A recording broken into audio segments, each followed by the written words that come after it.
एक ही पल में लू शेंग के चारों तरफ की आभा पूरी तरह बदल गई। ऐसा लगा जैसे वह अखाड़े की नींद के साथ ही एक हो गया हो। उसकी मौजूदगी फैलती चली गई और विरोधियों की नजरों में वह बेहद विशाल और भव्य लगने लगा। अब वह मानो अटल इच्छा शक्ति का एक विशाल स्तंभ बन चुका था, जैसे तूफानी समुद्र के बीच खड़ा कोई अनंत प्रकाश स्तंभ। डोंग शेंगी ने अपनी पूरी मास्टर फोर्स फील्ड और मार्शियल विल लगाकर भाला आगे बढ़ाया, लेकिन वह भाला लू शेंग की त्वचा से ठीक 10 सेंटीमीटर पहले ही रुक गया। भाले की नोक बुरी तरह कांप रही थी, जैसे कोई बेचैन कीड़ा प्राचीन एम्बर में फंस गया हो और 1 मिलीमीटर भी आगे नहीं बढ़ पा रहा था। लू शेंग के चारों ओर एक अदृश्य और अजेय शक्ति क्षेत्र बन चुका था, इतना घना कि उसे भेदने की कल्पना ही बेकार हो गई थी। चाहे जितनी भी ताकत लगा लें, ये मास्टर स्तर के योद्धा इस दिव्य रक्षा को तोड़ने की उम्मीद भी नहीं कर सकते थे। पूरी ताकत लगाने से डोंग शेंगी का चेहरा बैंगनी पड़ गया। दांत भींचते हुए वह बोला, ये क्या है? उसकी सिर्फ रक्षा ही मेरी सबसे ताकतवर हमला से भी ज्यादा मजबूत कैसे हो सकती है? अपने नेता को अटका हुआ देखकर पीछे खड़े जनरल्स तुरंत आगे बढ़े। रुको डोंग शेंगी, हम अपनी ताकत तुम्हें देंगे, सबने एक साथ चिल्लाते हुए अपने हाथ डोंग शेंगी की पीठ पर रख दिए। एक मानवीय ऊर्जा श्रृंखला बन गई, जहां सबकी ताकत उनके नेता के जरिए आगे बढ़ रही थी। उनका लक्ष्य साफ था, लू शेंग की इस अकेली रक्षा को तोड़कर अपनी इज्जत वापस लेना। लू शेंग को हमें यूं मजाक उड़ाने नहीं देना। उसे तोड़ दो। पलक झपकते ही वह युवक घनी सफेद ची की उफनती लहर में डूब गया।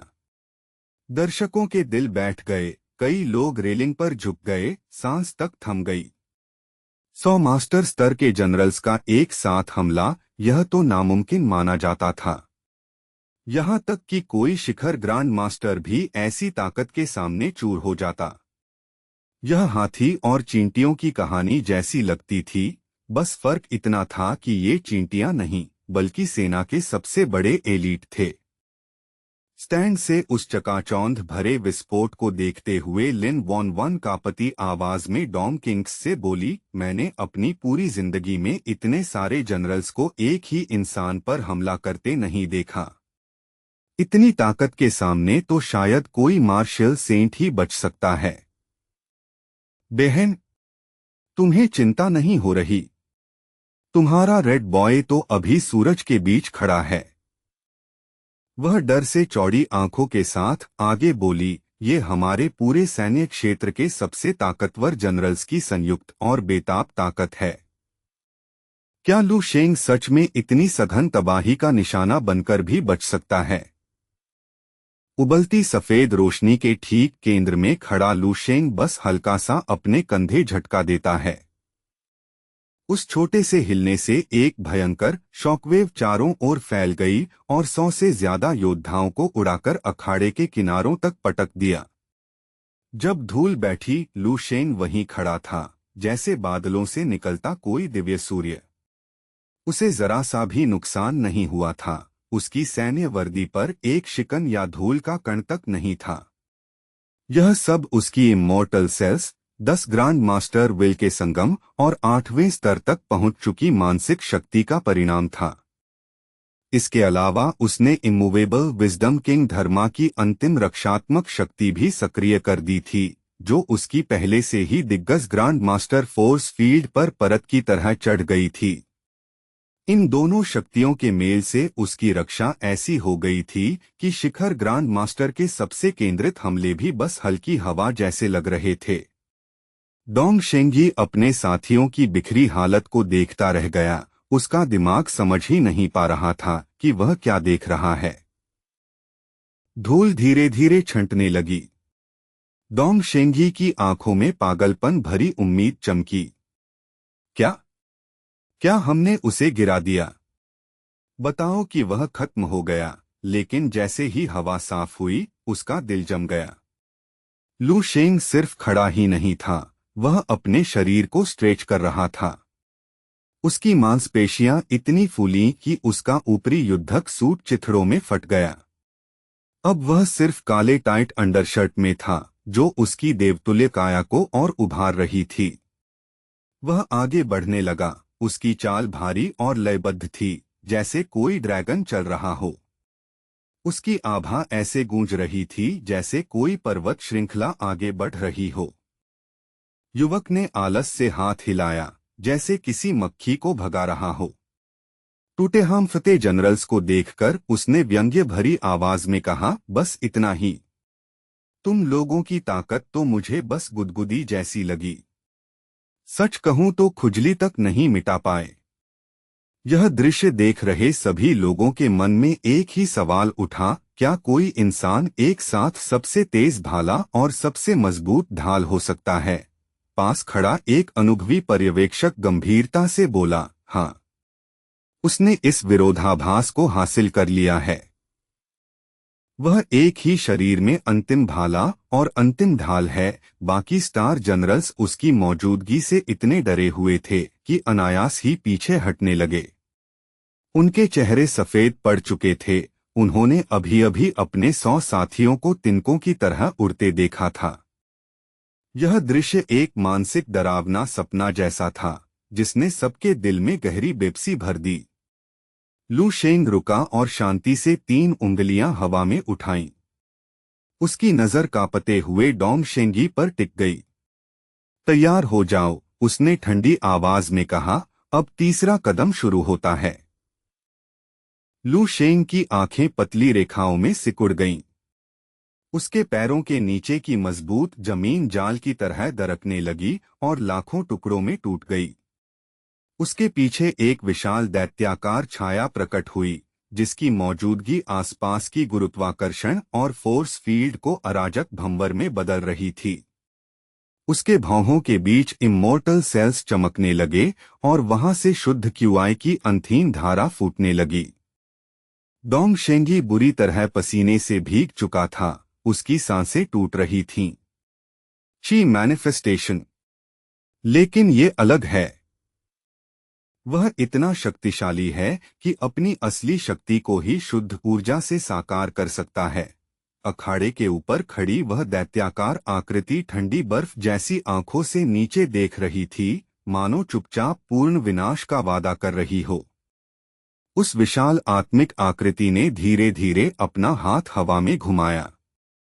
उससे निकली दबाव लहर इतनी भयानक थी कि बाकी बचे ग्रांड मास्टर और ग्रेट ग्रांड मास्टर घबराकर जमीन पर इधर उधर भागने लगे।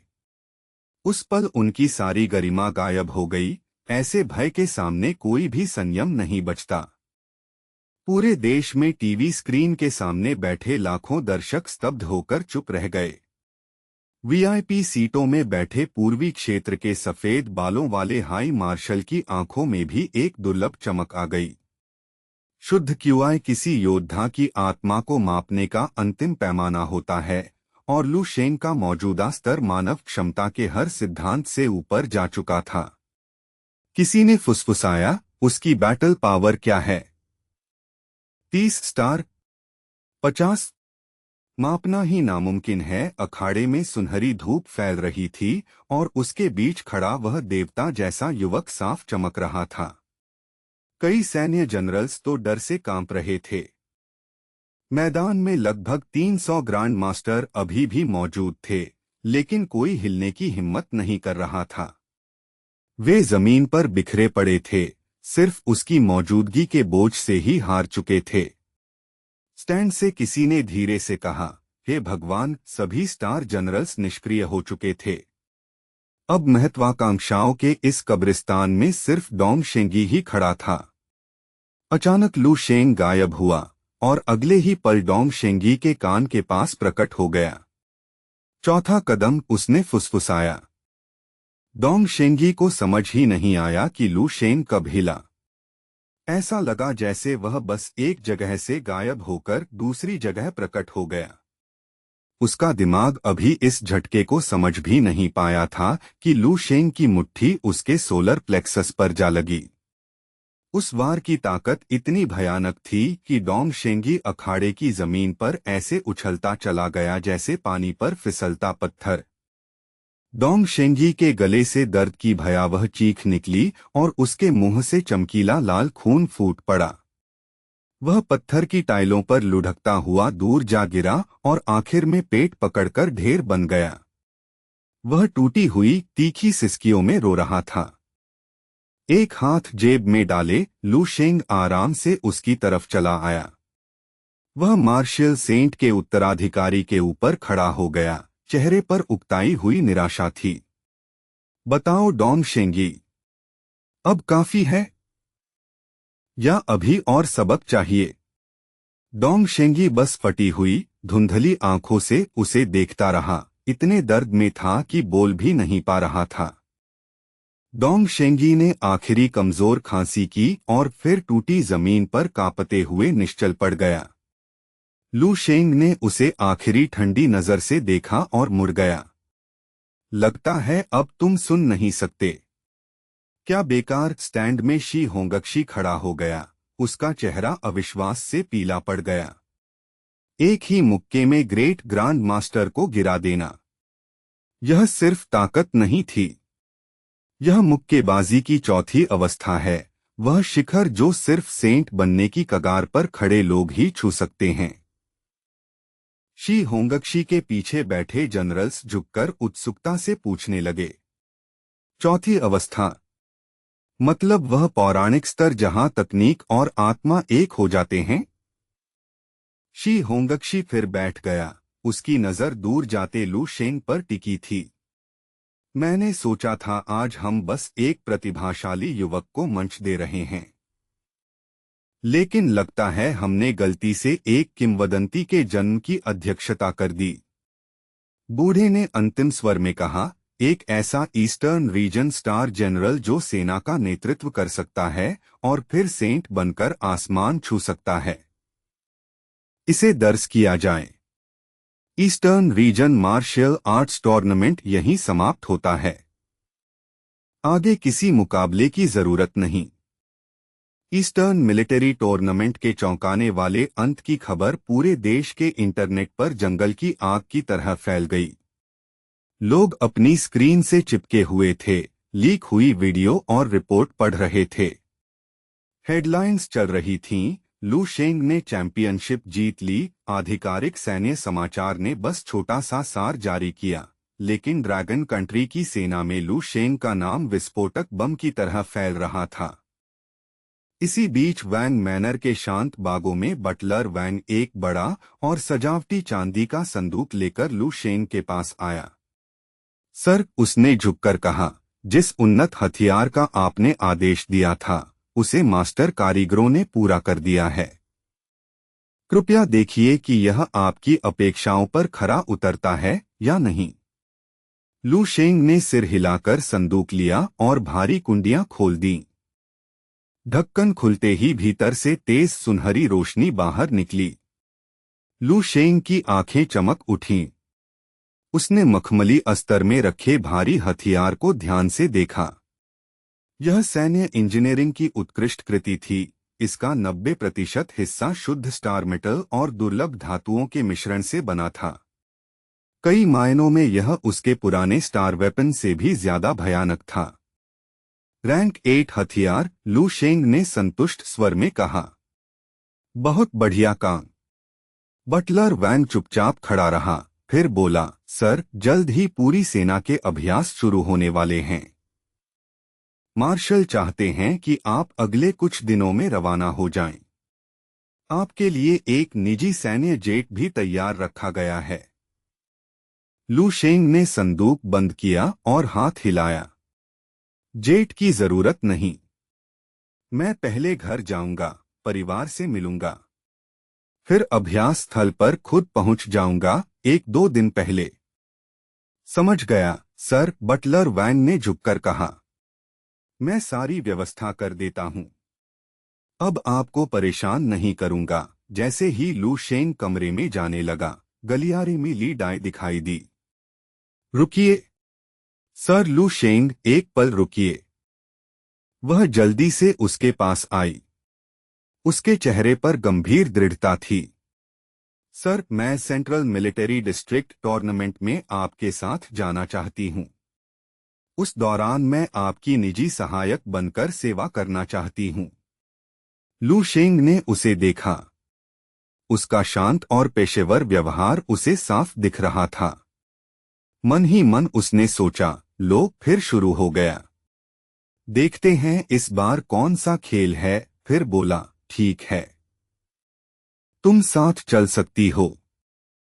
धन्यवाद सर, आपको पछताना नहीं पड़ेगा। ली डाई की आंखों में खुशी चमक उठी। लू शेंग हल्की मुस्कान के साथ उसे देखने लगा। तुम किस बात का धन्यवाद कर रही हो? वह मुड़ा और चमकती मुस्कान के साथ बोला, सेवा तो तुम्हें मेरी करनी है। अगर धन्यवाद देना है तो मुझे देना चाहिए कि तुम मेरी मदद कर रही हो। ली डाई एकदम चौंक गई। उसकी पूरी देह तन गई। उसके आकर्षण का असर जैसे सीधे उस पर वार कर गया हो। उसके माथे पर घबराहट के पसीने की बूंदें उभर आईं। ऐसा मत कहिए सर, वह हकलाते हुए बोली। लू शेंग बस मुस्कुरा दिया। उसने चांदी का संदूक उठाया और बाहर की ओर चल पड़ा। मैं निकल रहा हूं, समय आने पर तैयार रहना। ली डाई ने गहरी सांस ली और धीरे से बोली, जी सर, मैं तैयार रहूंगी। दोपहर ढल रही थी। सैन्य क्षेत्र के एक सुनसान पेड़ों वाले रास्ते पर दो लोग टहल रहे थे। लू शेंग चुपचाप चल रहा था। उसका हाथ डॉम किंग्स के हाथ में मजबूती से थामा हुआ था। पहली मुलाकात के बाद से वह काफी लंबा हो चुका था। अब उससे एक सिर ऊंचा था। डॉम किंग्स की काया भी अद्भुत थी। सालों की कठोर ट्रेनिंग ने उसके शरीर को परफेक्ट बना दिया था। दोनों साथ चलते हुए ऐसे लग रहे थे जैसे किसी महंगे मंगा का दृश्य हो। सच में स्वर्ग में बनी जोड़ी।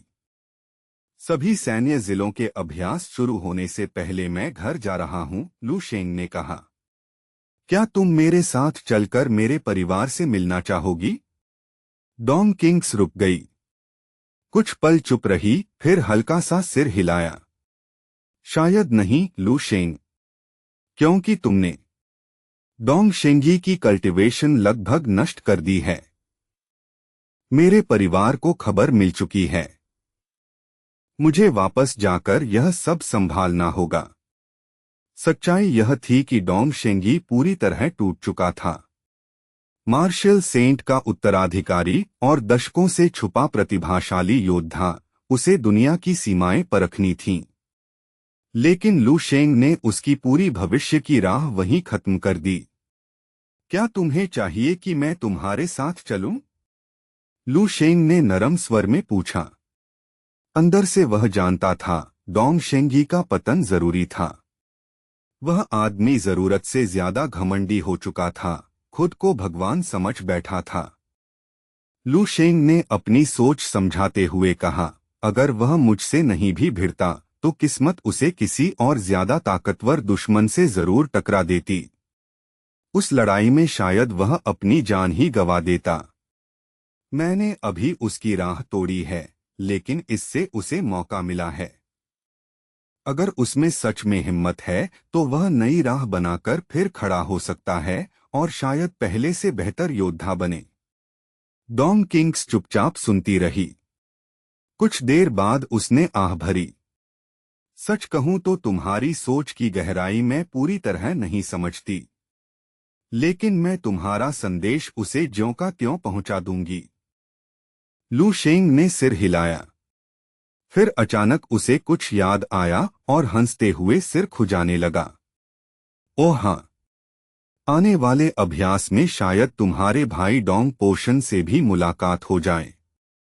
बेहतर होगा तुम उसे पहले से चेतावनी दे दो, नहीं तो कहीं वह भी डोंग शेंगी की तरह किसी कोने में बैठा रोता ना मिले। डोंग किंग्स ने पहले तो अपने भाई का बचाव करने के लिए मुंह खोला, लेकिन उसी पल उसे लू शेंग की देवतुल्य ताकत याद आ गई। उसने अपनी बात निगल ली और गंभीरता से सिर हिलाया। ठीक है, मैं उसे चेतावनी दे दूंगी। अचानक लू शेंग ने हाथ बढ़ाकर डॉम किंग्स को अपनी बाहों में खींच लिया। उसने उसे इतनी मजबूती से पकड़ा जैसे अपनी पूरी दुनिया को सीने से लगा लिया हो। उसकी मौजूदगी एक विशाल पर्वत जैसी थी, खामोश लेकिन अडिग सुरक्षा का वादा। कड़कड़ाती सर्दी के बीच उनका प्यार जलती आग की तरह चमक रहा था। डॉम किंग्स उसकी बाहों में सिमट गई। उसके दिल की स्थिर धड़कन उसके दिल से टकरा रही थी। उस पल यह कठोर प्रशिक्षक भी छोटी और नाजुक लग रही थी, लेकिन पूरी तरह सुरक्षित। उसके चेहरे पर दुर्लभ सच्ची मुस्कान खिल उठी और उसकी आंखें सितारों जैसी चमकने लगीं। आखिर वह पल खत्म हुआ और लू शेंग अपने गृहनगर जाने वाली हाई स्पीड ट्रेन में सवार हो गया। जैसे ही वह डिब्बे में दाखिल हुआ, ट्रेन के विशेष परिचारक तुरंत उसकी पहचान और रैंक समझ गए। वे लगभग घबरा गए और जल्दी जल्दी सेवा देने लगे। स्वागत है कमांडर लू शेंग, आपके साथ यात्रा करना हमारे लिए सम्मान है, उन्होंने आदर से कहा। यात्रा कैसी चल रही है? आपकी सुविधा के लिए हम कुछ कर सकते हैं? लू शेंग मुस्कुराया। सब ठीक है, आप अपने काम सामान्य रूप से करते रहें। जैसे ही वह आगे बढ़ा, दरवाजे पर खड़ी सुंदर परिचारिकाएं खुद को रोक नहीं पाईं। उनकी आंखें चमकने लगीं। ओह भगवान, कमांडर कितने हैंडसम हैं, एक ने शर्माते हुए कहा। दूसरी बोली, इतने युवा और इतने आकर्षक। वर्दी में तो बिल्कुल वैसे लगते हैं जैसे मंगा या फिल्मों के महान युवा जनरल। सच में जीवित किंवदंती, वे आपस में फुसफुसाती रहीं। मुझे हमेशा पता था कि सेना में ही सबसे शानदार लोग होते हैं, एक ने कहा। जो सच में खूबसूरत और प्रतिभाशाली होते हैं, वे ट्रेनिंग और युद्ध में जाते हैं। बाकी लोग बस सेलिब्रिटी बनते हैं। और उनका दर्जा देखो, सुना है उनका क्लियरेंस उस वरिष्ठ जनरल से भी ज्यादा है जिसे हमने पिछले महीने सेवा दी थी। यह पूरी एक्सप्रेस लाइन सिर्फ उन्हें बेहे सिटी वापस ले जाने के लिए खाली कराई गई है। बाहर ठंडी हवा चल रही थी, लेकिन छोटी यूनिफॉर्म पहने परिचारिकाओं को ठंड का एहसास ही नहीं हो रहा था। उनका ध्यान बस उसी युवा कमांडर पर था। जिस परिचारिका को लू शेंग ने मुस्कुराकर देखा था, उसका चेहरा अब भी लाल था। उसकी आंखों में सपने तैर रहे थे। लू शेंग के डिब्बे की सेवा के लिए 10 से ज्यादा विशेष कर्मचारी लगाए गए थे। लू शेंग ने अपने सहायक ली डाई से कहा, बाहर का तापमान गिर रहा है, मुझे एक और कप चाय दे दो। ली डाई तुरंत झुककर चाय बनाने चली गई। जब आखिरी पानी की बूंद कप में गिरी, ली डाई की आंखों में एक अंधेरी चमक उभरी। उसके भीतर संघर्ष चल रहा था। उसका शरीर ठंडे पसीने से भीग गया था। खुद को संभालकर वह चाय लेकर वापस आई। मेरे स्वामी, आपकी चाय तैयार है, उसने हल्की कांपती आवाज में कहा। लू शेंग ने ऊपर देखे बिना जवाब दिया, मैं अभी कुछ सैन्य रिपोर्ट देख रहा हूं। अभी टेबल पर रख दो। उस शांति में लू शेंग का मन ही लिंगसू की तरफ चला गया। उसे लगा अब समय है कि वह उसकी और मदद करे। फिर उसने अपनी छोटी बहन लू किंग के ट्रेनिंग डेटा को देखा और भौहें सिकोड़ लीं। अब तक 4 स्टार स्तर भी नहीं पार कर पाई, वह बुदबुदाया। इतनी कमजोर ताकत के साथ वह आराम से सो कैसे सकती है? अब उसकी ट्रेनिंग 5 गुना बढ़ानी पड़ेगी। यह फैसला लेकर वह फोन देखते हुए बैठा रहा। कुछ मिनटों तक वह अपने साथियों की तस्वीरें देखता रहा। दूसरी ओर ली डाई चुप बैठी थी, लेकिन उसकी नजर शिकारी की तरह उस चाय के कप पर जमी थी। मिनट बीतते गए और लू शेंग ने चाय को छुआ तक नहीं। उसकी बेचैनी बढ़ती गई। 3 दर्दनाक मिनट बाद वह बोल पड़ी, मेरे स्वामी, चाय ठंडी होने लगी है। अगर ठंडी हो गई तो स्वाद खराब हो जाएगा। लू शेंग ने आखिर सिर उठाया। उसके चेहरे पर हल्का आश्चर्य था, जैसे सच में चाय भूल गया हो। लेकिन उसने कप नहीं उठाया। उसने ली डाई को घूरते हुए हल्की मुस्कान दी। ली डाई, आज तुम मुझे चाय पीने के लिए इतनी जिद क्यों कर रही हो? कोई खास वजह है? ऐसा है क्या? तुम सच में बहुत ध्यान रखती हो, ली डाई। लू शेंग ने धीरे से सिर हिलाया और आखिर कप उठाकर होठों से लगा लिया। ली डाई की आंखें चौड़ी हो गईं। बस एक घूंट और मेरा मिशन खत्म, उसने मन में सोचा। जैसे ही उसने लू शेंग का निगलना देखा, उसका दिल आखिर शांत हो गया। लू शेंग ने कप नीचे रखा और संतोष से बोला, कमाल है, ली डाई। यह चाय तुम्हारी पहले वाली चाय से काफी बेहतर है। ली डाई ने गहरी राहत महसूस की और झुक गई। आपको पसंद आई, यह जानकर मुझे खुशी है, उसने शांत आवाज में कहा। फिर बोली, मैं थोड़ी देर के लिए वॉशरूम जा रही हूं। अगर आपको कुछ चाहिए तो बुला लीजिए। लू शेंग ने सिर हिलाया। ली डाई जल्दी से डिब्बे के आखिर तक गई और दीवार से टिककर लंबी राहत भरी सांस ली। उसकी आंखें सिकुड़ गईं। उसके चेहरे पर फिर वही अंधेरी मुस्कान लौट आई। वह धीरे से बोली, आखिरकार मिशन पूरा हो गया। अब बोझ खत्म।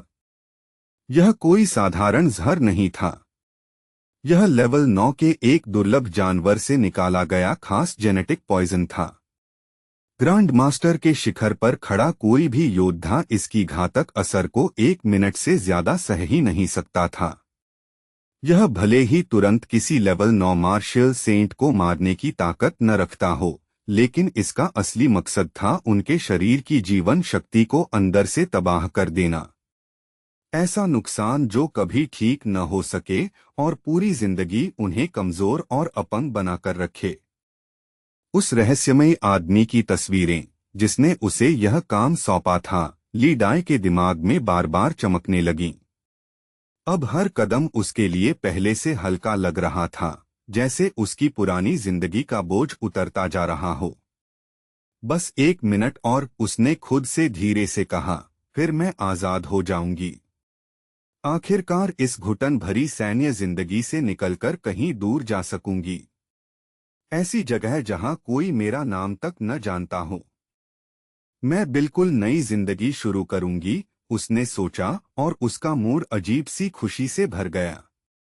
खिड़की के बाहर तेजी से गुजरते सर्दियों के नज़ारे देखते हुए उसने खुद को एक शिकारी पक्षी की तरह कल्पना की, जो आखिरकार अपने पिंजरे से निकलकर खुले आसमान में उड़ रहा हो।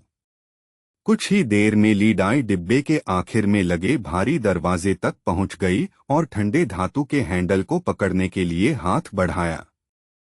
जैसे ही उसका हाथ हैंडल को छुआ, उसकी हथेली से अचानक जलती हुई दर्द की लपट उठी और पूरे हाथ में आग की तरह फैल गई। आह! ये क्या है? मेरे साथ क्या हो रहा है? ली डाई डर से चीख उठी।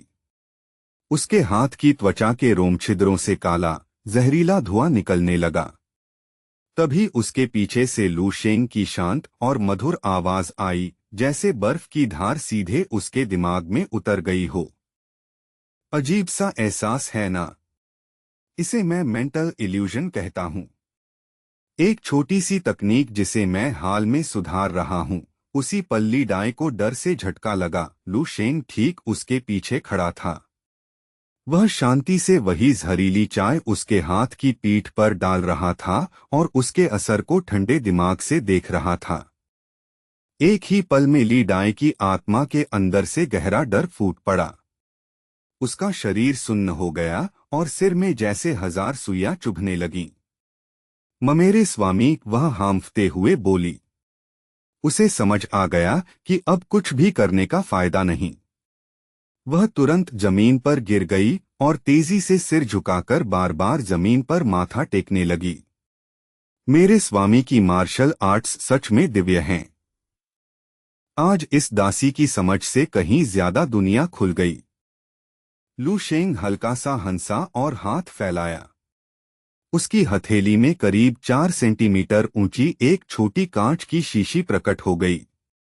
उसके अंदर गाढ़ा गहरा हरा तरल घूम रहा था, जो ऊपर से देखने में किसी दवाई के तेल जैसा लगता था। आज मेरी समझ भी बढ़ गई, लू शेंग ने उस जहर को देखते हुए कहा।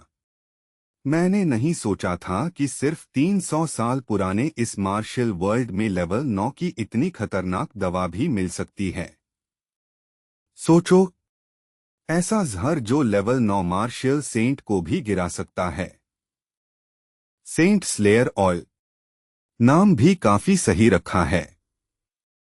लू शेंग ने शीशी को रोशनी में उठाकर उंगलियों के बीच घुमाया। फिर उसने नीचे कांपती हुई ली डाई की ओर देखा और ठंडी आवाज में पूछा, तुम्हें नहीं लगता यह नाम काफी काव्यात्मक है, ली डाई?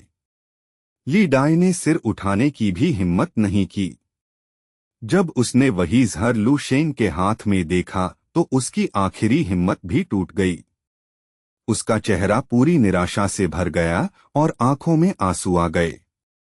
घुटनों के बल बैठे बैठे वह टूटती आवाज में बोली, कृपया मुझे अभी मार दीजिए। लेकिन लू शेंग ने उसकी विनती अनसुनी कर दी।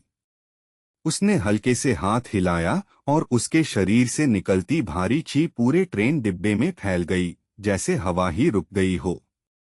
लू शेंग पास की सीट पर बैठ गया और बोला, बैठ जाओ, हमें काफी बातें करनी हैं।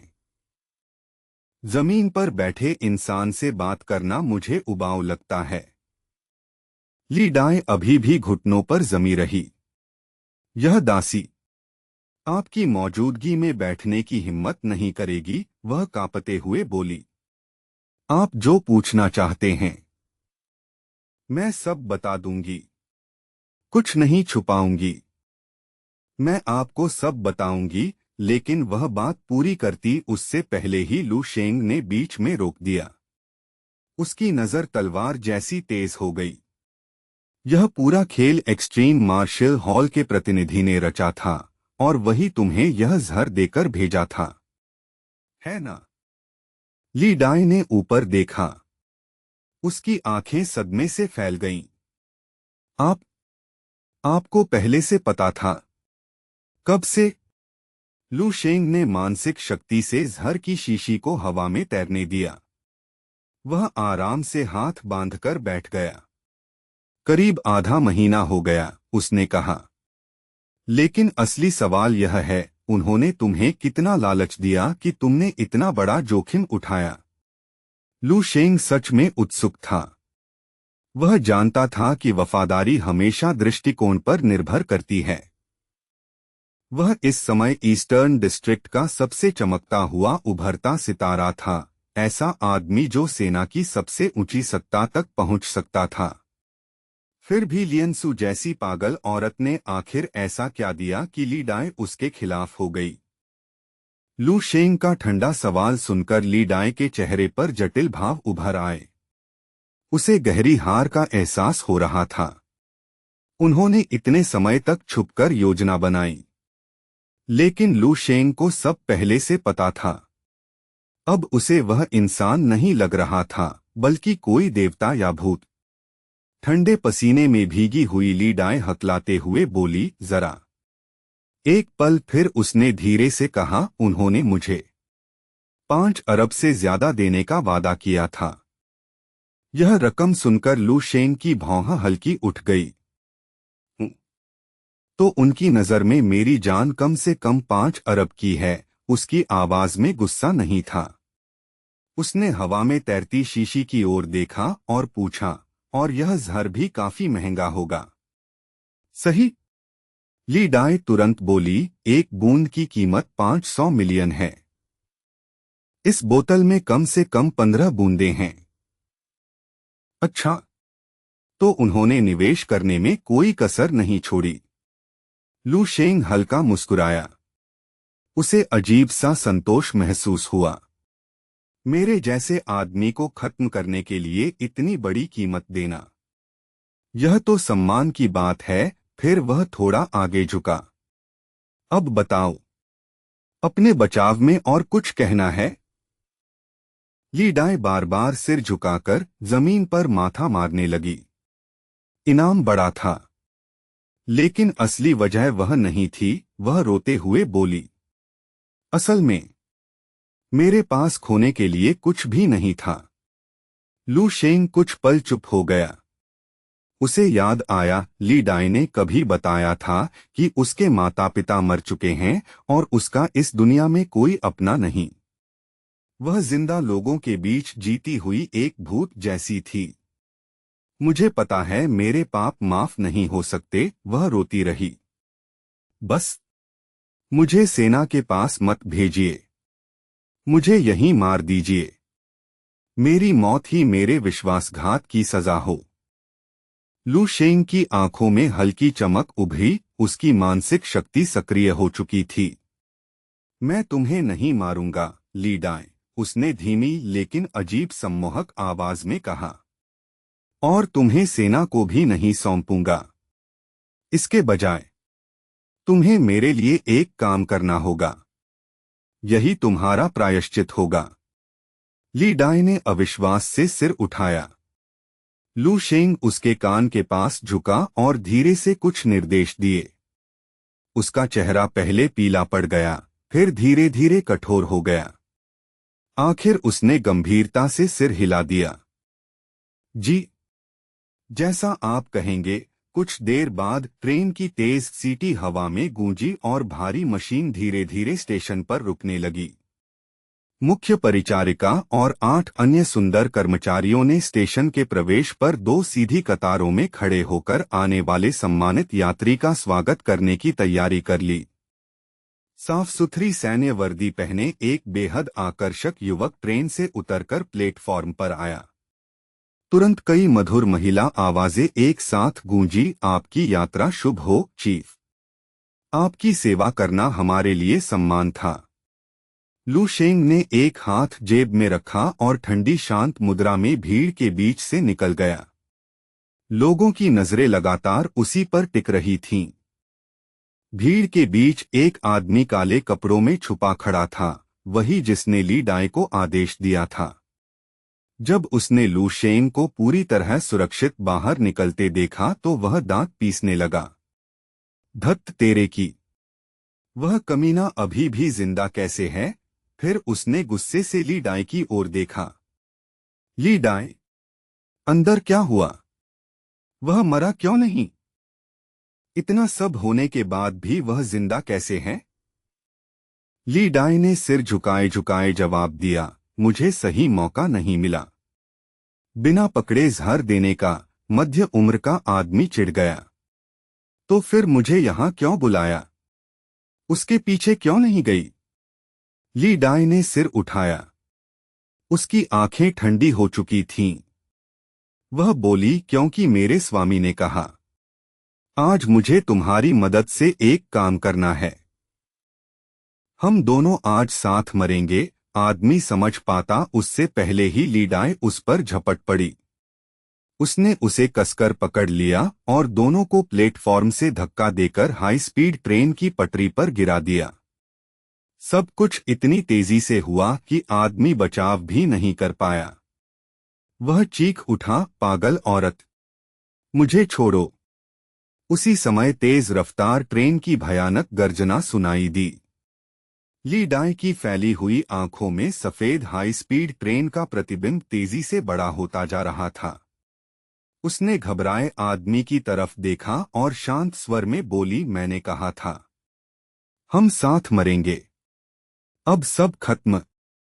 आसपास खड़े लोग डर से चीख उठे। अरे, कोई पटरी पर कूद गया। 2 लोग हैं। यह तो आत्महत्या है। सिक्योरिटी, स्टेशन मास्टर को बुलाओ। पूरा प्लेटफॉर्म अफरा तफरी में डूब गया। स्टेशन के एक दूर कोने की छाया से लू शेंग ने उस हंगामे की ओर ठंडी नजरों से देखा। ली डाई ने अपना आखिरी मिशन पूरा कर लिया होगा, उसने खुद से कहा। उसे उस अराजकता से कोई फर्क नहीं पड़ा। उसका ध्यान पहले ही अपने अगले कामों की ओर जा चुका था। लू शेंग को एक पल भी चिंता नहीं थी कि ली डाई भागने की कोशिश करेगी या फिर उसे धोखा देगी। उनकी बातचीत के दौरान उसने उसकी अवचेतन चेतना में मानसिक शक्ति का एक बीज बो दिया था। यह तकनीक गहरी सम्मोहन जैसी थी। असल में लू शेंग ने उसकी प्राथमिकताएं ही बदल दी थीं, उसके अपने टूटे मन का इस्तेमाल करके। मानसिक शक्ति सच में अद्भुत चीज है, लू शेंग ने सोचा। भविष्य के 10,000 साल पुराने मार्शल आर्ट्स ज्ञान में उसने आत्मा की शक्ति के कई अजीब तरीके सीखे थे। अब उसे समझ आया कि उसने अपनी 8वीं स्तर की मानसिक शक्ति की असली कीमत पहले कम आंकी थी।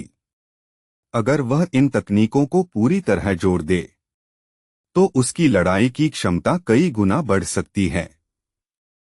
सीधी भाषा में कहें तो मेंटल इल्यूजन का मतलब है मानसिक ऊर्जा से दुश्मन की 5 इंद्रियों को धोखा देना। एक ऐसी दुनिया बनाना जिसमें वह वही देखे, सुने और महसूस करे जो आप चाहते हैं। यह जागते हुए देखा गया सपना होता है, लेकिन विल कंट्रोल उससे भी डरावना है। हल्के स्तर पर यह बस मानसिक सुझाव होता है, लेकिन चरम स्तर पर यह दुश्मन की मानसिक रक्षा को तोड़कर उसे खाली खोल बना सकता है। अगर ज्यादा जोर लगाया जाए तो उसका दिमाग ही टूट सकता है, पागलपन या तुरंत मौत। ली डाई के मामले में लू शेंग ने प्रायश्चित का रास्ता चुना। उसे उसके लिए एक आखिरी काम करना था, एक ऐसा बलिदान जो उसकी आत्मा के दाग धो सके। अपराधबोध, पछतावा और डर के दबाव में ली डाई को बस एक ही रास्ता दिख रहा था, अपनी जान देकर लू शेंग की मदद करना। उसकी कहानी चाहे कितनी दुखद क्यों न हो, विश्वासघात तो विश्वासघात ही था, और लू शेंग की दुनिया में हर गलती की कीमत चुकानी पड़ती है। चलते चलते लू शेंग को अचानक महसूस हुआ कि उसकी अपनी प्रकृति भी बदल गई है। मेरा दिल शायद पहले से ज्यादा कठोर हो गया है, उसने सोचा। लेकिन अगर अपने प्रिय लोगों की रक्षा के लिए उसे पत्थर बनना पड़े तो वह तैयार था। लियन सू, अगर तुम ऐसे खेल खेलना चाहती हो तो मैं तुम्हारे साथ आखिरी सांस तक खेलूंगा। एक हाथ जेब में डाले वह युवक घर की ओर बढ़ता रहा। उधर हुआयू आवासीय इलाके में लू परिवार के घर के अंदर लू है की उत्साहित आवाज गूंज उठी। अरे प्रेसिडेंट एक्साई यूही, यह तो बहुत बड़ा सम्मान है। आप हमारे घर कैसे आ गए? लू है ने अपनी बेटी को पुकारा। किन, जल्दी सबसे अच्छी चाय बनाओ। एक्साई यूही मुस्कुराते हुए कमरे में आए। अरे लू है, हम पुराने दोस्त हैं, इतनी औपचारिकता की जरूरत नहीं, वह बोले। आज सैन्य क्षेत्र का एक उच्च अधिकारी बहैसियत आया है, मैं उसे मिलने आया था। सोचा रास्ते में आप लोगों से भी मिल लूं। एक्साई यूही हंस पड़े। किसे पता था कि लू शेंग आज ही घर लौट आएगा। अगर मुझे मैडम झेंग यूफेन के हाथ का खाना मिल जाए तो मैं खुद को भाग्यशाली समझूंगा। पिछली बार से ही उनकी रसोई का स्वाद भूल नहीं पाया। झेंग यूफेन शर्माते हुए मुस्कुराईं। प्रेसिडेंट एक्साई, आप तो रोज बढ़िया खाना खाते होंगे। हमारा साधारण घर का खाना बस थोड़ा अलग स्वाद होगा। मेरे पास कोई खास पाक कला नहीं, लेकिन अगर आपको सच में पसंद है तो कभी भी आ जाइए। एक्साई यूही हंस पड़े। आप बहुत विनम्र हैं। आपने एक राष्ट्रीय मार्शल आर्ट्स चैंपियन को जन्म दिया है, यह पूरे देश के लिए बड़ा योगदान है। ऐसा बेटा पालना बहुत बड़ी बात है। इसी बीच लू किंग शांति से चाय तैयार करने में लगी हुई थी। लू किंग ने विनम्रता से झुककर गर्म चाय पेश की। गवर्नर एक्साई, कृपया चाय लीजिए। गवर्नर एक्साई पिंगन ने मुस्कुराकर कप लिया। धन्यवाद लू किंग, तुम बहुत समझदार और शालीन लड़की हो। तुम्हारे माता पिता को तुम पर गर्व होगा। एक्साएओ पिंगन ने चाय की चुस्की ली और मन ही मन सोचा, लू शेंग सच में एक अद्भुत युवक है। सचमुच ड्रैगन जैसा। पहले उसने उसे बस एक प्रतिभाशाली लड़का समझा था, लेकिन बाद की हर खबर उससे भी ज्यादा चौंकाने वाली थी। उसे याद आया कैसे लू शेंग ने अकेले ही मागोयू की कुख्यात डाकू टोली को खत्म कर दिया था। फिर उसे याद आया सेवन सेंट्स यूनिवर्सिटी के मार्शल सेंट टावर के सारे रिकॉर्ड भी उसी ने तोड़े थे, और उससे पहले national college martial arts tournament में उसने एक्सट्रीम दाव मार्शल हॉल के मशहूर जेमिनी स्टार्स को भी पछाड़ दिया था, यहां तक कि होली कैट चंग वैंग को भी। यह लड़का लगातार चौंकाता रहता है, एक्साएओ पिंगन ने सोचा। इस गति से तो वह 1-2 साल में ग्रांड मास्टर भी बन सकता है, जो उसकी उम्र में लगभग असंभव है। अब उसे साफ समझ आ गया था, ऐसे प्रतिभाशाली युवक से संबंध बनाना 100 गुना लाभ देगा, जैसे उसने एक छोटा पौधा सींचा था और वह अचानक विशाल वृक्ष बन गया हो। एक्साएओ पिंगन ने बगल में बैठे एक्साएओ यूही की ओर देखा। लू शेंग पर शुरुआती भरोसे का फायदा अब उन्हें भी मिल रहा था। उन्हें मार्शल आर्ट्स गिल्ड का उपाध्यक्ष बनने के लिए आगे बढ़ाया जा रहा था। अचानक लू है ने घड़ी देखी और खड़े हो गए। अरे, समय देखो, हमारा शेंग सैन्य क्षेत्र से लौट रहा है, किसी भी पल घर पहुंच सकता है। यह सुनकर एक्साएओ पिंगन चौंक गए। सैन्य क्षेत्र? उन्होंने हैरानी से पूछा, क्या मतलब? लू शेंग सेना में शामिल हो चुका है। हाँ, लू है ने कहा, लेकिन आवाज में चिंता थी। वह कहता था कि पढ़ाई अब उसके लिए चुनौती नहीं रही, इसलिए सेना में चला गया। अब तो हमें ईस्टर्न मिलिट्री रीजन में बसने को भी कह रहा है। लू है ने आह भरी। इतना जोखिम भरा फैसला? यूनिवर्सिटी का पहला साल भी पूरा नहीं हुआ था। एक्साएओ पिंगन समझ गया। लू शेंग जैसे योद्धा के लिए साधारण शिक्षा अब छोटी पड़ चुकी थी।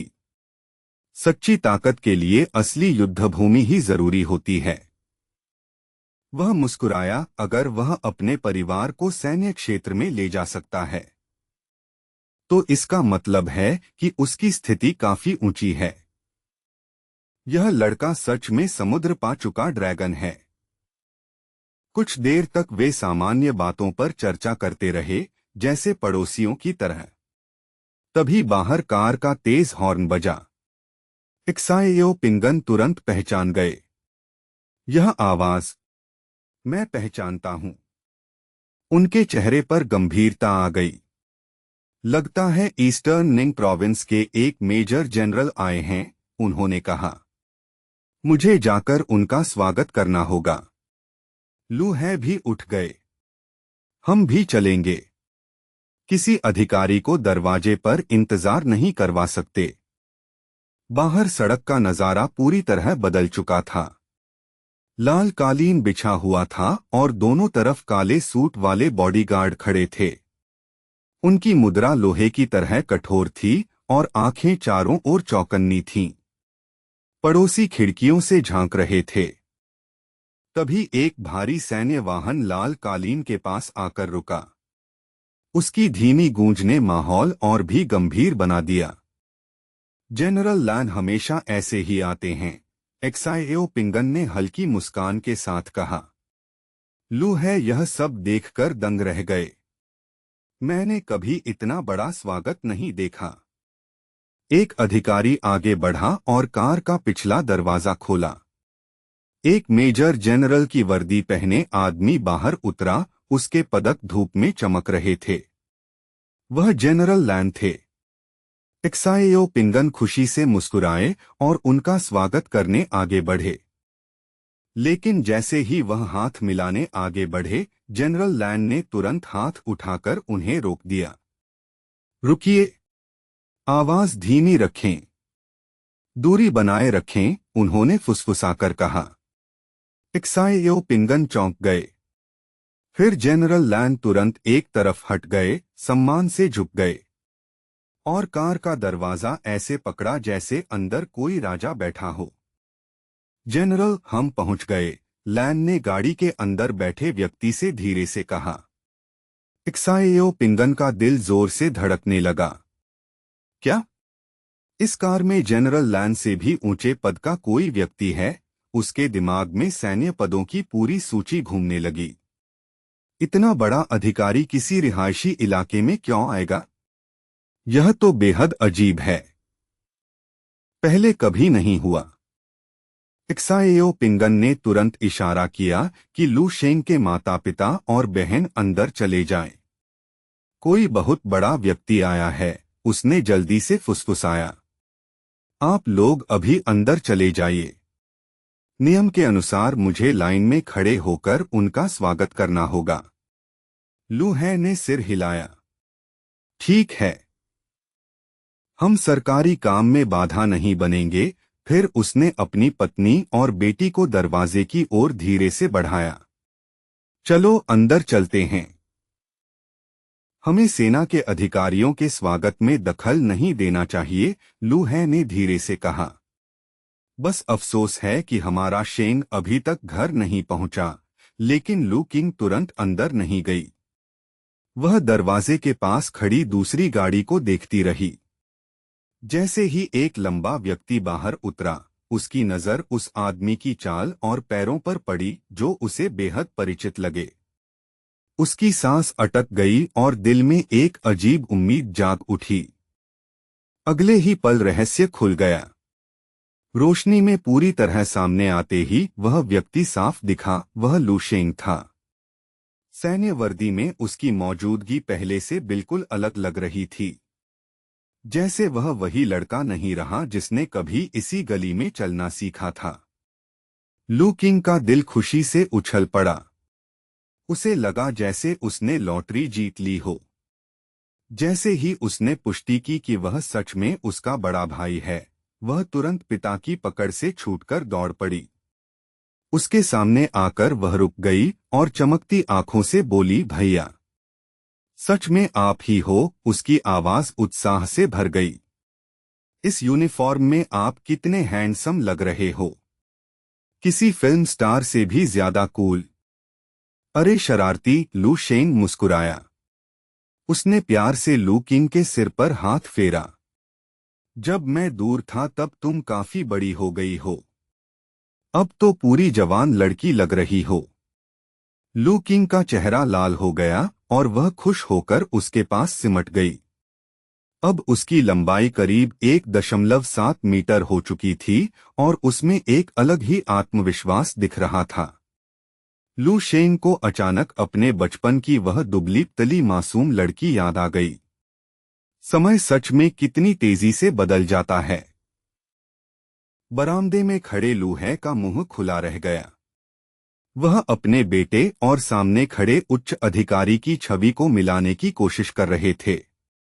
क्या क्या वह सच में मेरा बेटा है? झेंग यूफेन भी स्तब्ध थीं। उनकी आंखों में आंसू आ गए और वह बस लू शेंग को देखती रह गईं। कुछ पल बाद उन्हें बस यही महसूस हुआ, चाहे उसके कंधों पर कितने भी सितारे हों, वह उनका बेटा ही है। एक्साएओ पिंगन भी लू शेंग को देखता रह गया। उसे विश्वास ही नहीं हो रहा था। कुछ समय पहले तक वह एक छोटे शहर का प्रतिभाशाली छात्र था और आज वही युवक सेना का उच्च अधिकारी बनकर खड़ा था। यह बदलाव इतना तेज था कि समझना मुश्किल था। फिर एक्साएओ पिंगन की नजर लू शेंग के सीने पर लगे चिन्ह पर गई। वह खास धातु चमक रही थी, ड्रैगन पैटर्न वाली दुर्लभ धातु। इसे देखकर उसकी आंखें फैल गईं। यह एक बेहद गोपनीय सैन्य प्रतीक था। तभी उसे समझ आया कि सुप्रीम जनरल कोई बढ़ा चढ़ाकर कही बात नहीं थी, बल्कि सच था।